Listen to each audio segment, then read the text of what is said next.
and welcome to the Legal and Regulatory panel. My name is Ming, Shao. I'm the General Counsel at MicroStrategy.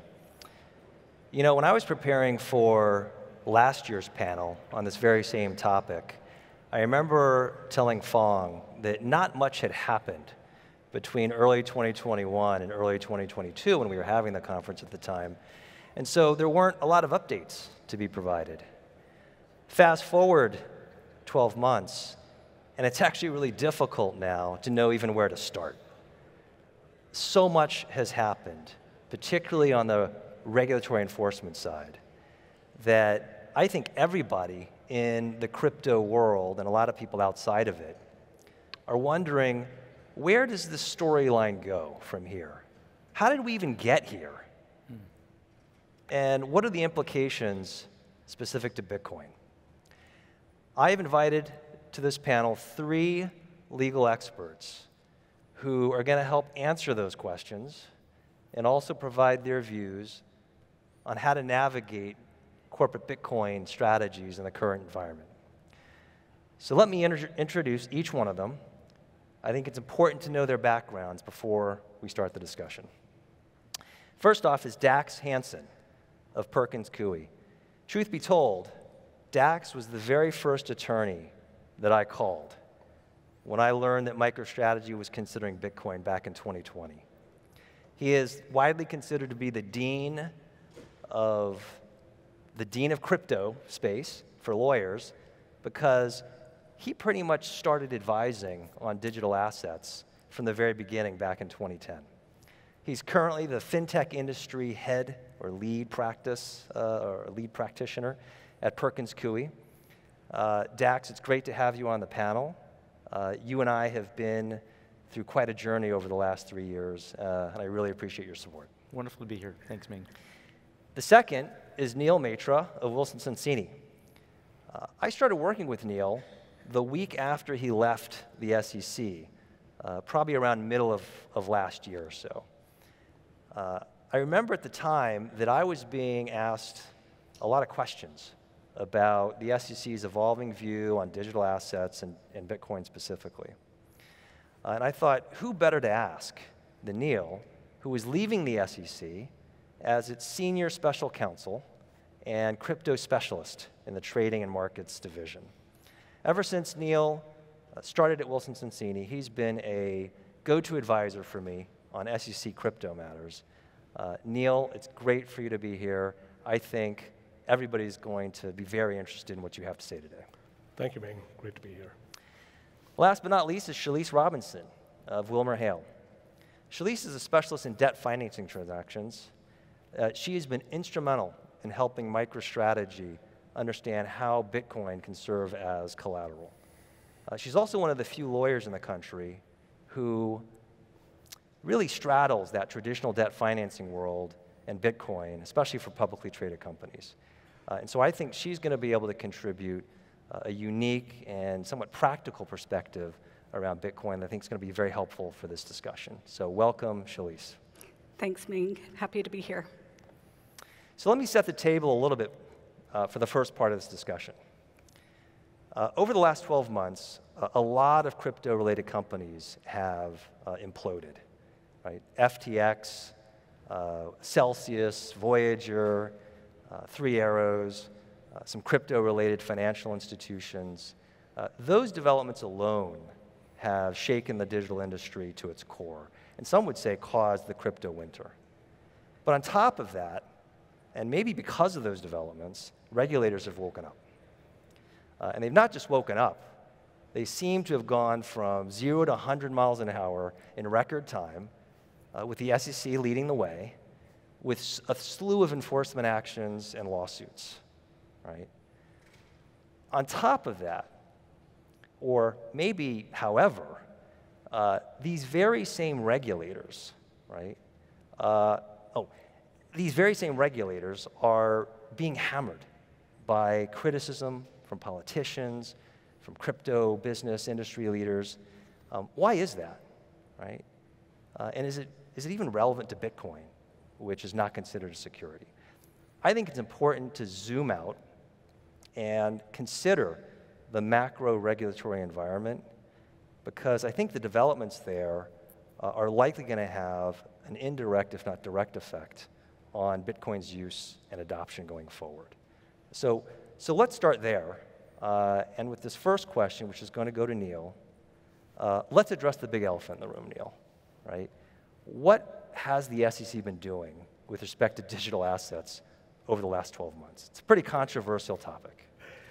Oh boy, Ming, where to start? As you said, there's so much to cover, but I think you identified the name that really sort of is the bright line, FTX.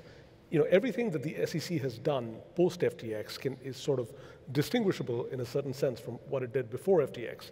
And what I mean by that is, after FTX, the SEC has really started focusing on crypto asset platforms, trading platforms, brokerages, you know, whatever, clearing, all of that stuff. But before FTX, the emphasis of the SEC was really more on issuers of assets. So individual asset issuers like, you know, Ripple issuing XRP and things like that. Now, that focus hasn't completely gone away. The SEC still sues issuers, plenty, but there's a new and renewed focus on platforms, and that is what's new post FTX. So, you know, I think that this is a trend that we're seeing really pick up. It's gone after Kraken for its staking program. It's gone after Coinbase. It's served a Wells notice and notice of investigation on Coinbase. It's served a similar notice of investigation on Paxos. And I just don't see this trend going away in the short to medium term. I think there's going to continue to be a lot of attention around crypto exchanges and crypto trading platforms. So that, I think, is one big trend that we can sort of see post FTX that's very noticeable. The other thing that, but you know, if I were to look at the SEC strategy, I'd say it's beginning to look kind of like a boxing 1-2 punch combination. And so enforcement litigation, which continues against platforms, is one punch. The other one, which people are perhaps not focusing on as much, but which is going to have a pretty big impact, is addressing crypto through rulemaking. The SEC is proposing a number of rules. In fact, almost every rule the SEC has proposed in the recent past, in the recent few months, has had a crypto component. And so, you know, these rules are proposed. They haven't been finalized yet. They haven't been adopted yet. But each and every one of these rules has a crypto component and is saying, you know, here's how this rule will apply to crypto. And so what you're seeing here is the SEC going after individual firms, particularly platforms, but also trying to control the environment, the crypto ecosystem, by sort of passing these or proposing these new rules, which it will try to finalize. So that's it in a nutshell, I think. Well, that's a fascinating explanation of a rather rapid evolution of the SEC over the last few years. I'm going to put you a bit on the spot here, Neel, because you just recently left the SEC, right? Can you help explain to the audience, explain to all of us, how is the SEC coming around to these views? Is it a uniform, is it a consensus within the SEC? What's driving these views? Well, I think you know, the SEC has been pretty consistent in sort of the view that many crypto assets are securities and consequences flow from that. But I think there's been a new urgency ever since we got the new chair, Gary Gensler. And you know, my mom always used to say, if someone tells you what they're going to do, believe them. And so, you know, Chair Gensler has certainly told us what he's going to do. He's been telling us for a couple of years that he plans to go after the platforms. He thinks that the platforms are unregulated. They all are trading probabilistically, to use his word. They're all probabilistically trading many assets. Even the majority of their assets are crypto asset securities, he believes. And so he believes that, you know, the platforms need to be regulated in terms of their custodial practices, in terms of how they're clearing, in terms of sort of, you know, their trade reporting, in terms of the market integrity, all of that. And this entire tone is, I think, coming from the top. So I'm not saying that the staff may not believe in it. They may believe in it as well. But it's really Gensler, I think, setting the tone, and sort of Chair Gensler really taking the lead in terms of telling us what the SEC will do. And I think that's going to continue for as long as we have him. Ming, can I jump in and ask a question? Oh, yeah, here? sure, Chalyse, go ahead. For Neel, following up on that, so, you know, as somebody that follows this but is not a securities law expert like you, I keep seeing the SEC say that companies should just go ahead and register. Is that practical and doable? That is a great question. I'd say the answer to that is Technically, yes, and practically at a more practical level, which is, I think, where your question is located, much more difficult to sort of do. So yes, a crypto trading platform, a crypto exchange, could go in and register with the SEC, and it really has two options: either to register as a national securities exchange, like the NYSE or NASDAQ, or to register as what we call an alternative trading system, ATS. And an ATS is kind of like an exchange. It functions exactly like an exchange, but it's regulated by the SEC as a broker-dealer. So yes, crypto exchanges could kind of go in and register as one of these two things. But what happens after it registers? After it registers, it can only trade registered securities or securities that are exempt from registration. So these are securities that have been issued in conformity with the federal securities laws. Most, in fact, pretty much all the assets that are being traded on crypto exchanges today were not issued under the federal securities laws. So once they register, they're going to have to stop trading all of these securities, or all of these assets that are securities that haven't been registered. And what's more important, and as the SEC has just announced in a recent rule, once a platform registers either as an exchange or as an ATS, it has to then stop trading assets that are non-securities. So the SEC believes that there's a handful of assets that are non-securities. Bitcoin and Ether, I think, are the prominent examples.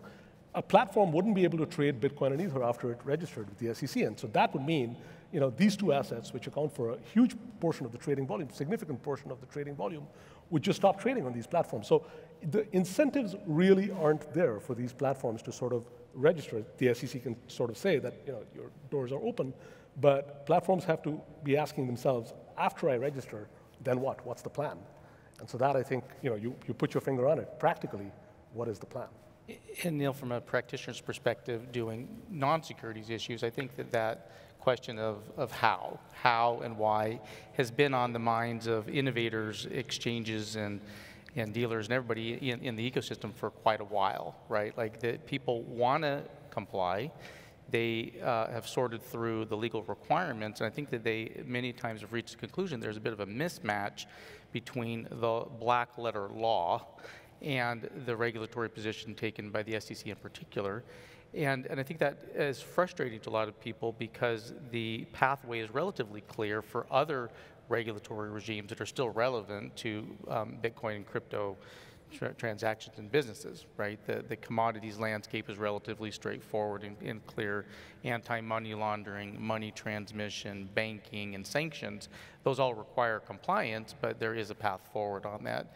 And I think that many in the ecosystem believe the SEC's viewpoint that yes, believe that the SEC chair at least believes that these are all securities, but having a bit of a question about, well, how do you draw that line around what is a security and what isn't a security legally? And the guidance that's come from the SEC, the formal guidance, has actually been pretty thin. There's been a lot of regulation by enforcement, where you can read the tea leaves, but the guidance has come, as I recall, in the 2017 Dow report, where we first started to get some indication officially from the SEC. And then it wasn't until, I think it was April of 2019, where there was a framework document that was put out with lots of different factors that identified how something in a digital asset space could be an investment contract and therefore a security. But there was no decoder ring to understand how to weight those factors. I think that's exactly right, and that is partly why you're seeing, perhaps in the most prominent case, the XRP Ripple litigation, you've seen litigation sort of dragging out over a period of years, and just those points being essentially litigated. You've got, as you say, the absence of a decoder ring. You've got guidance on paper, but what does it mean for me, for my asset? Mm-hmm. So, yeah. I want to ask a related question to this discussion we were just having here. And I think it's a question that popped into a lot of people's minds when Coinbase got that Wells notice, right?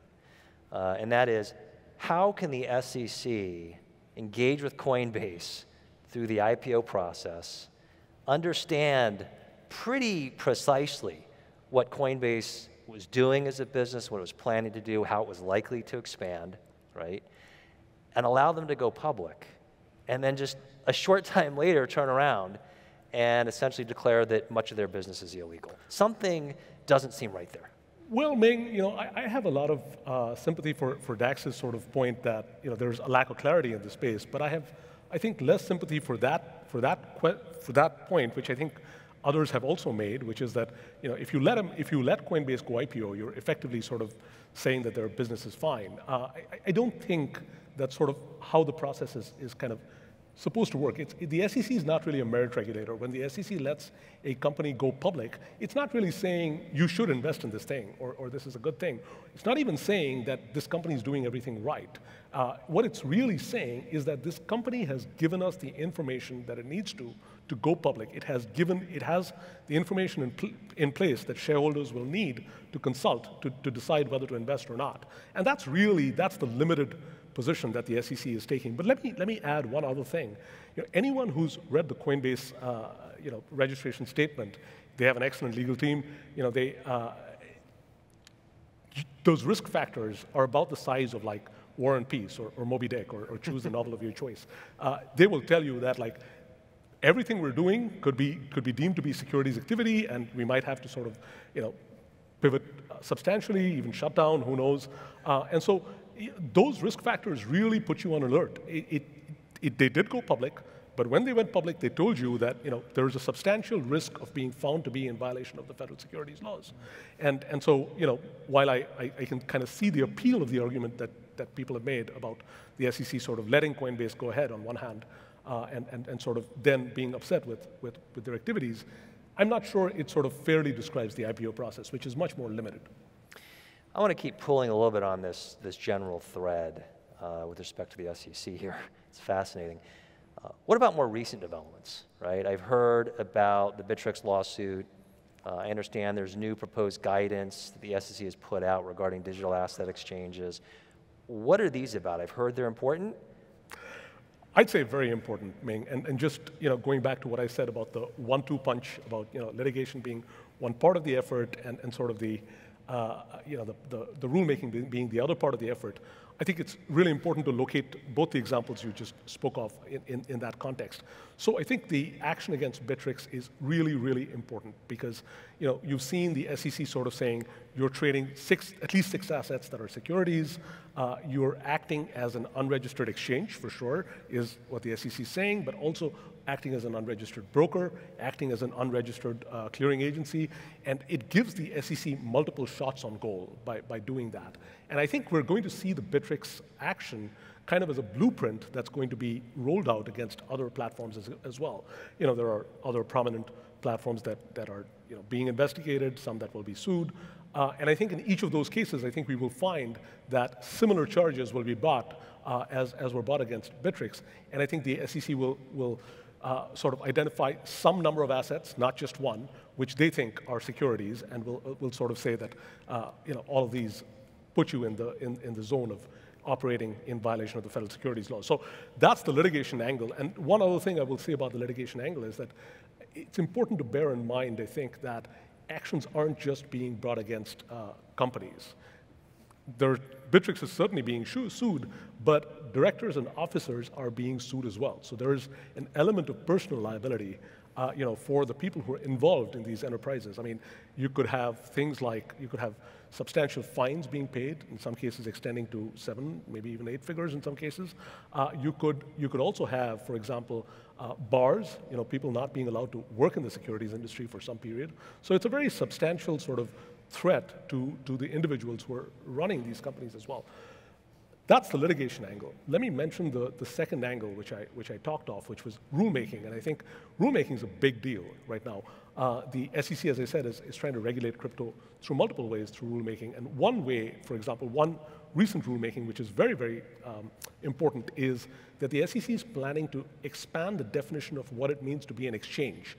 And it's saying that if you just quote unquote, make available the means of running an exchange. If you're providing, say, the technical support, you're providing software, you're providing an order book or an order routing system, you, in conjunction with other people, could be viewed as running an exchange. And the SEC has been explicit. It said, our proposed definition of what would be an exchange would extend to CeFi and to DeFi.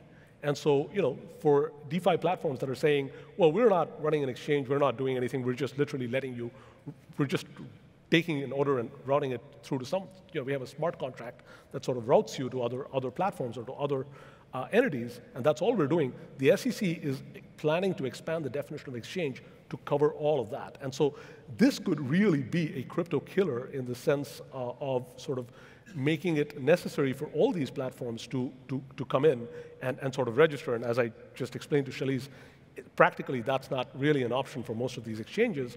And so what might happen is that if these platforms are kind of forced out of business or forced to cut back significantly, retail investors could suddenly be facing a liquidity cliff where they suddenly have far fewer venues where they can trade their assets. Well, that's what I wanted to pick up on, because after hearing this, right, a question comes to mind that must be going into a lot of people's heads right now, which is, what does this mean then, right, for companies that are transacting, in this space?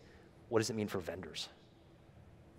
Yeah, I think it's a really good question. I mean, I think a couple things. I think we could see there's obviously going to be an impact in the sense that once you see a big centralized platform or a DeFi platform being acted against, others will also get the message, and so it kind of has an impact on the availability of programs. After the SEC sued Kraken for operating a centralized staking program, other platforms took note, and they're either sort of trimming their programs in certain ways or trying to change their programs in certain ways.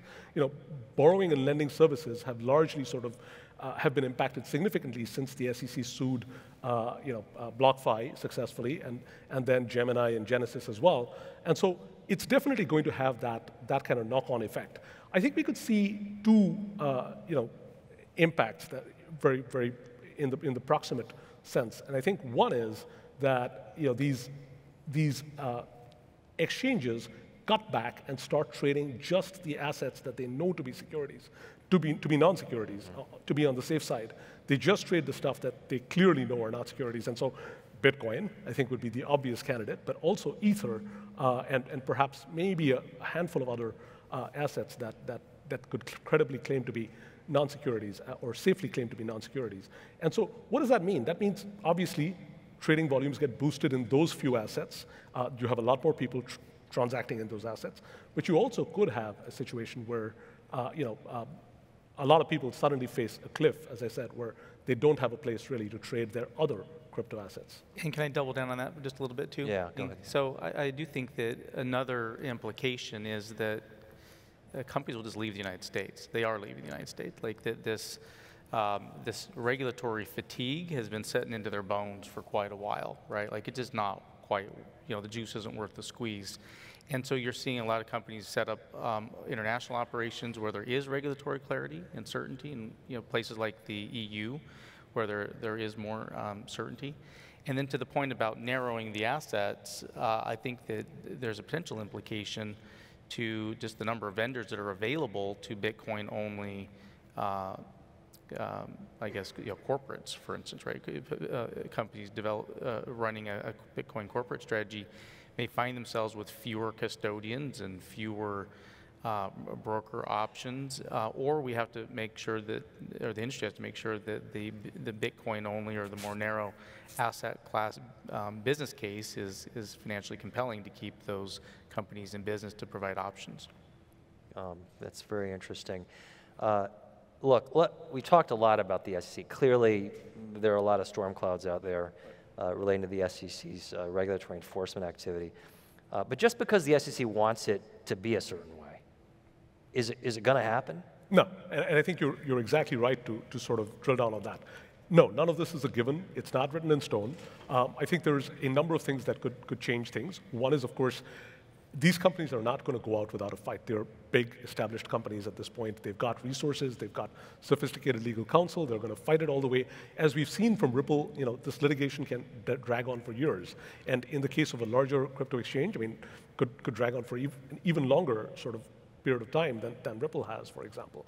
On top of that, I think a lot of the rules that the SEC has proposed, if they're finalized in the same form, could be challenged as well.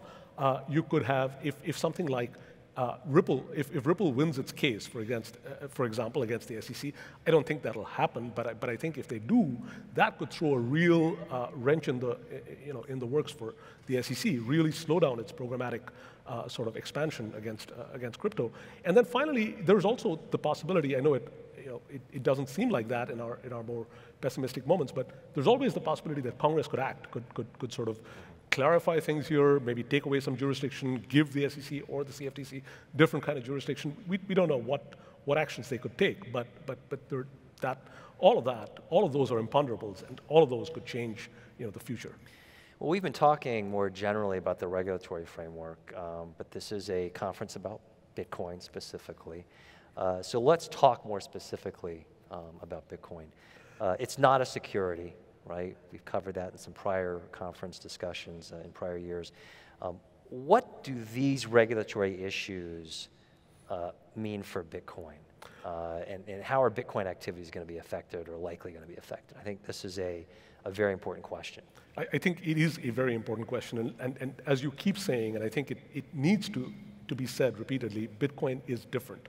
And the implications for Bitcoin are different. So if all these, if the parade of horribles that I sort of spoke of, occurs, Bitcoin is still not a security. So an exchange trading just Bitcoin, let's just say, would still not be touched by any of this. People trading Bitcoin peer-to-peer would not be running afoul of the federal securities laws, wouldn't need an exemption of some kind.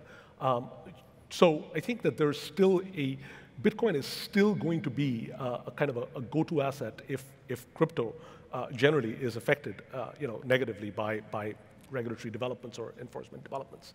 But that said, the perimeter of what you can do around Bitcoin is also being affected by these broader activities. So, for example, Ether is different, obviously, but we've seen that centralized staking around Ether, has been treated as a security. Similarly, standardized borrowing and lending products around Bitcoin are being treated as securities by the SEC. So that's one more thing you can't do.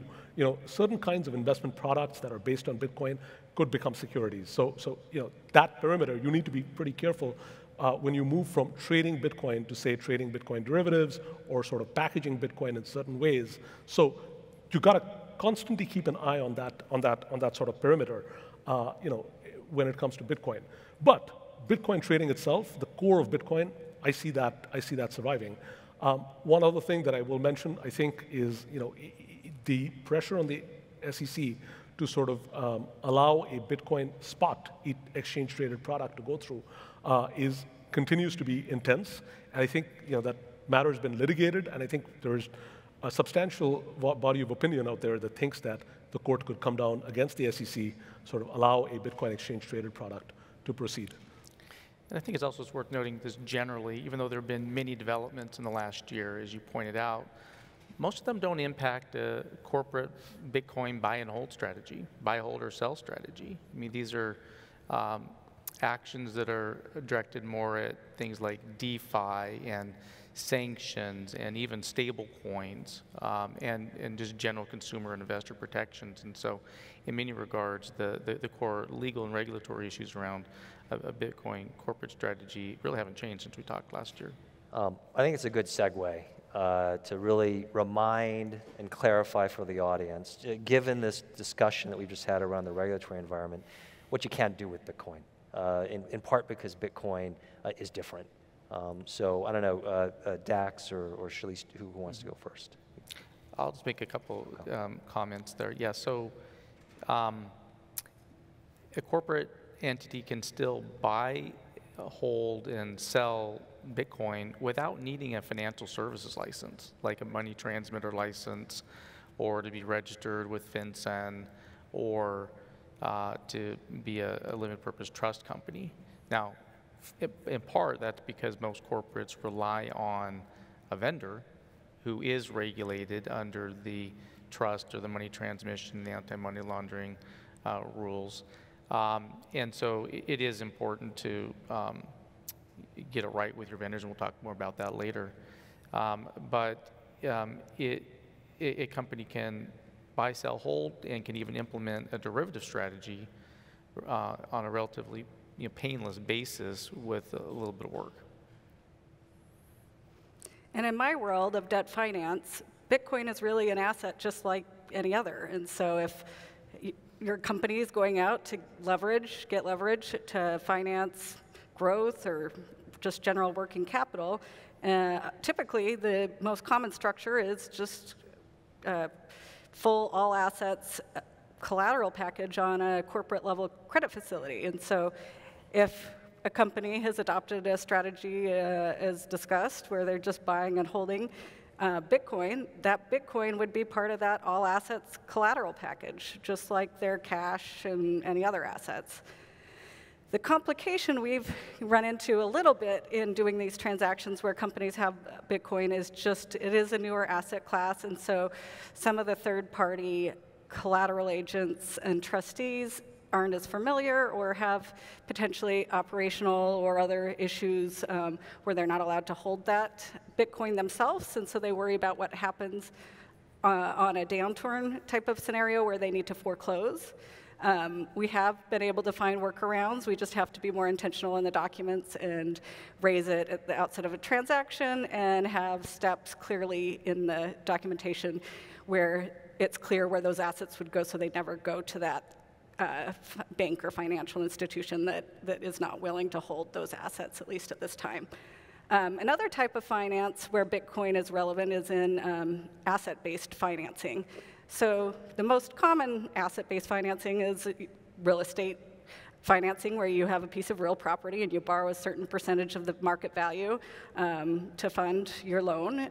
Similarly, you can another area that's closer to the Bitcoin is publicly traded securities. So you have a clear asset with a very transparent market price, and you borrow a certain percentage of the market value in order to provide the collateral for the loan. Bitcoin can be an ideal asset for this because it's even more liquid and transparent. You know the market price. And it can be, in a downside scenario, it's easy for the bank or other lender to foreclose and sell and recoup their investment. One of the challenges or downsides is if there's a lot of volatility in the market price of Bitcoin. Most of these deals are structured in a way that there's a loan-to-value ratio that always has to be met. So if the price goes down significantly, that does mean either the company would need to pay back a portion of the loan or deposit additional collateral to get that loan-to-value ratio back in whack. Given what's been happening in the regulatory arena, we talked about what you can do, and so you can do quite a range with Bitcoin. Are there any, quickly, we're running a little short on time here, are there any Bitcoin-related activities that you think we should stay away from? Well, I think really the one that I mentioned earlier, which is try not to create Bitcoin products that look like investment products, that look like securities. For example, Bitcoin-based derivatives, things like that, Bitcoin notes, et cetera. Standardized Bitcoin investment products can look a lot like securities, and so that's kind of a red flag. That's something that will get SEC attention. And actually, one thing I should probably mention here is that that's where I think MicroStrategy stock is such a great asset in that sense, in the sense that it's viewed as capturing by many people Bitcoin value in a certain sense. And we don't have an exchange-traded product out there now. Of course, if we do get a spot exchange-traded product, things will be different. But until then, I'd say stay away from Bitcoin investment products that look like securities. Those could come under the SEC's radar. All right.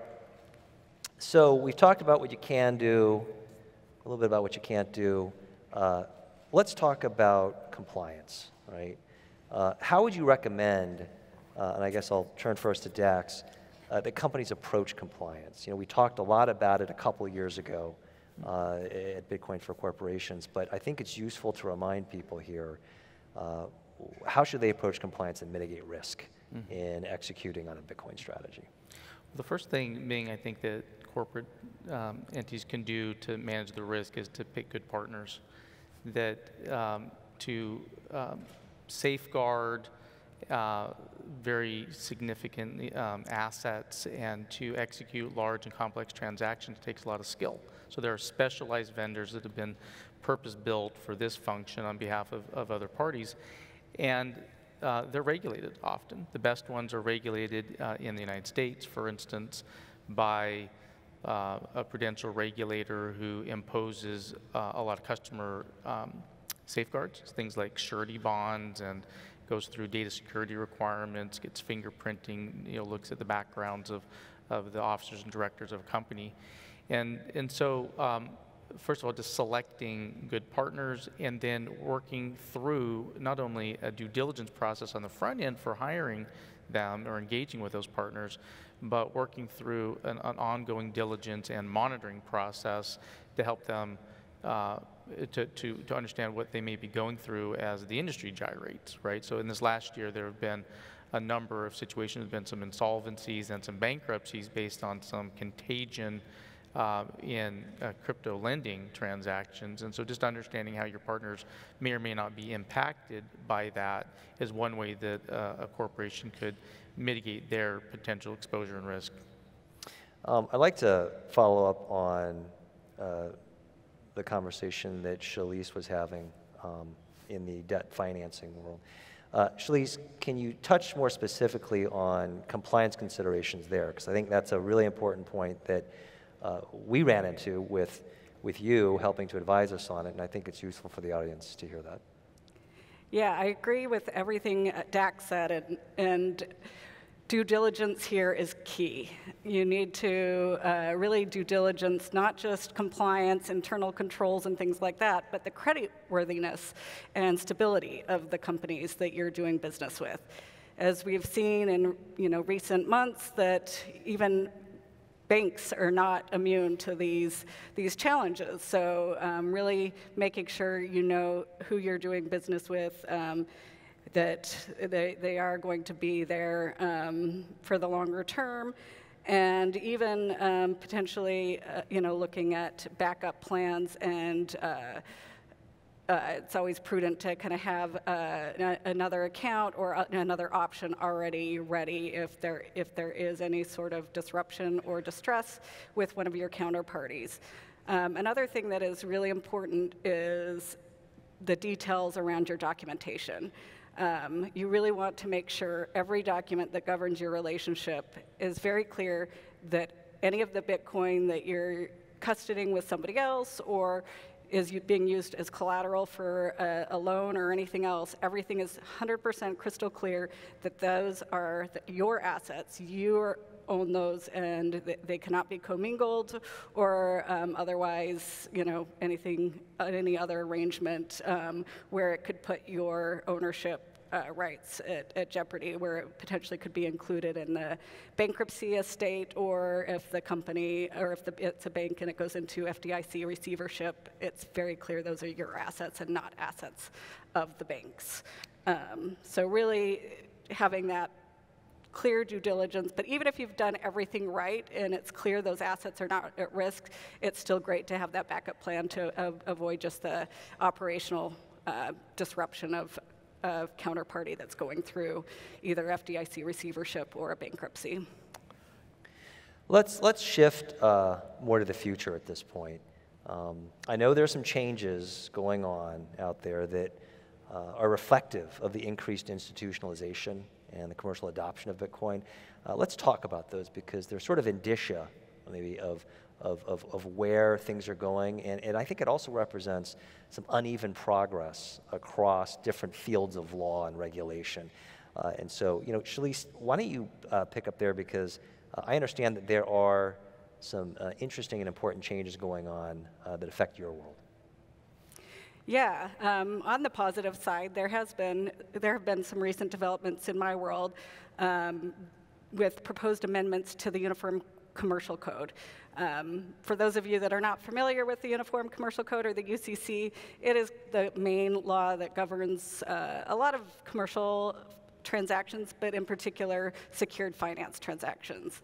And given the prevalence of Bitcoin in the market, and that there are large, sophisticated transactions that have been happening, there's been a lot of market pressure for more clarity, so that more lenders and collateral agents feel like they have a clear roadmap on what they need to do to have a perfected, valid security interest in digital assets as collateral. So in response to that, just in July of 2022, there were proposed amendments to the UCC that included a whole new article, Article 12, that created a new class of assets for digital assets, where prior to those amendments, it just wasn't clear where digital assets fit within the different asset classes that already existed within the UCC.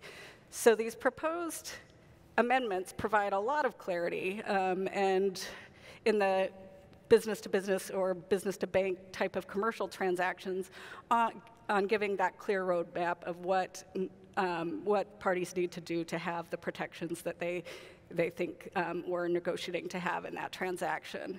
So hopefully we'll see that lead to more willingness for these third parties I mentioned earlier that we were having trouble as it gets implemented. It is a state law, so it's a uniform law that has been proposed and then has to go through various states' legislators to be actually, become law. And it's been passed in one state, earlier versions in a few states, and is at various processes in other states. So that we'll be staying tuned to see how that impacts the market. Another area that I think could have an impact on this space is with the disruption in the regional banks and with the recent FDIC receiverships of several banks. It has really given companies an opportunity to take a look at their investment and cash management strategies and think about where they put their liquid assets, and potentially Bitcoin is a way that companies can keep some of their liquid assets outside of the traditional banking system. Any comments from the other speakers, Neel or Dax, on this point? I guess I'd just putting the securities lawyer's hat on again. I just maybe mention two things. One is, there's a critical mass of people who continue to be very interested in Bitcoin, and that is growing. Maybe growing slower than a few months ago, but it's still growing. And correspondingly, Bitcoin products are continuing to grow as well. And if the SEC's actions has the effect of sort of, making other crypto assets more difficult to access, I think you're going to see Bitcoin products continue to grow at an even faster clip. So that is one big development that I think could be very positive for Bitcoin in particular. The other thing that I will mention, and this is, I'm pretty sure this will have been discussed by the Accounting and Tax panel, but the Financial Accounting Standards Board is sort of looking at a new way of value, essentially valuing Bitcoin at its fair value, which is going to be, I think, a fairer, more accurate measure of value than the impairment standard that was in place earlier. I think that's a significant benefit for a lot of the companies holding Bitcoin or people transacting in Bitcoin. And two things quickly from me. One is that the European Union, major market, just passed a comprehensive set of rules to deal with crypto assets and regulations, a way to get licensed. And I hope that that'll be a good center of gravity for other regulators to look at and find out how to regulate crypto and provide that regulatory clarity and certainty. And then secondly, I'll just say that there's a lot of innovation still happening in the space from a practitioner's perspective. That hasn't slowed down, notwithstanding the regulatory challenges we've been seeing recently. Great. For our last topic, because I know we only have a few minutes left here, I want to touch on another development, a very positive development that's gained a lot of momentum over the last 12 months, and that's the growth of the Lightning Network. And we have a whole day tomorrow sort of devoted to the Lightning Network. It opens up a lot of Bitcoin-related opportunities, applications. Dax, very, very quickly, what is the Lightning Network and some popular use cases to help set up a very brief discussion around the compliance that's associated with that?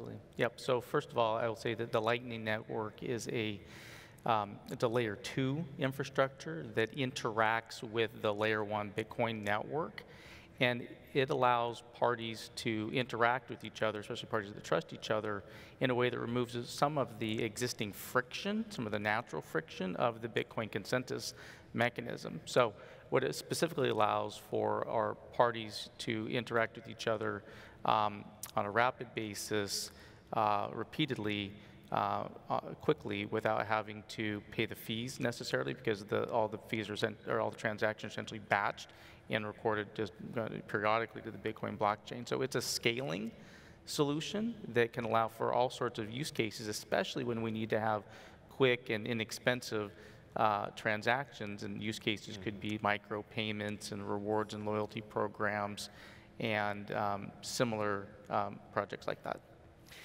Terrific. Let's just spend literally 2 minutes on the compliance side of this, Okay. because this is a legal and regulatory panel, and there isn't a panel on this in tomorrow's discussion around Lightning Network. Can you just briefly summarize sort of the main compliance considerations you've assisted us with, frankly, in our Lightning project, just to give the audience a flavor of that? Absolutely. So the Lightning Network is primarily a payments application, and so we're in the world of payments laws. So anti-money laundering, money transmission, sanctions, those are the key issues that would come up. But depending on the specific implementation and use case, for instance, like if it was for an employee or rewards program, for instance, then we might be needing to sort through wage and hour laws, employee compensation, thinking through unclaimed property, and really understanding, is there somebody who's a custodian or a transmitter of value, thinking about how the nodes work. And I think it's worth noting that some of these regulated activities are already dealt with by other vendors in the space, like they're purpose-built for this, right? And so corporate entities developing corporate Bitcoin strategies may be able to just leverage a third party, but one would need to still work through those issues. And I will say that there's just, nuances about like the timing of payments and the classification, categorization under these various laws.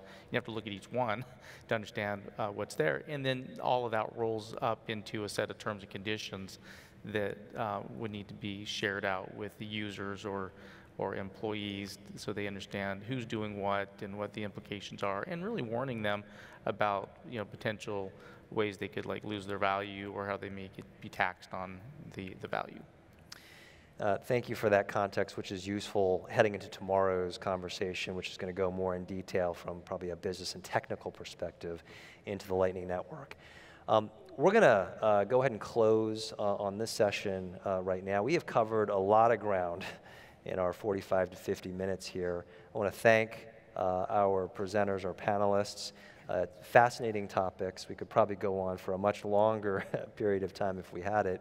I do want to remind everybody that a couple of years ago when we did our very first panel on legal and regulatory matters pertaining to the Bitcoin for Corporations Summit, we did open source a fairly robust number of documents that cover a range of legal topics, including governance, securities law, how to assess vendors, which we talked a little bit about today. It is on hope.com, as Shirish mentioned earlier. We do keep it, or we try to keep it, reasonably updated. And so please go there if you have any interest in those documents. And if you have any questions or would like to discuss any further, I would encourage you to reach out to these legal experts as well as to MicroStrategy. And thank you for listening to us. This has been a lot of fun. Really appreciate it.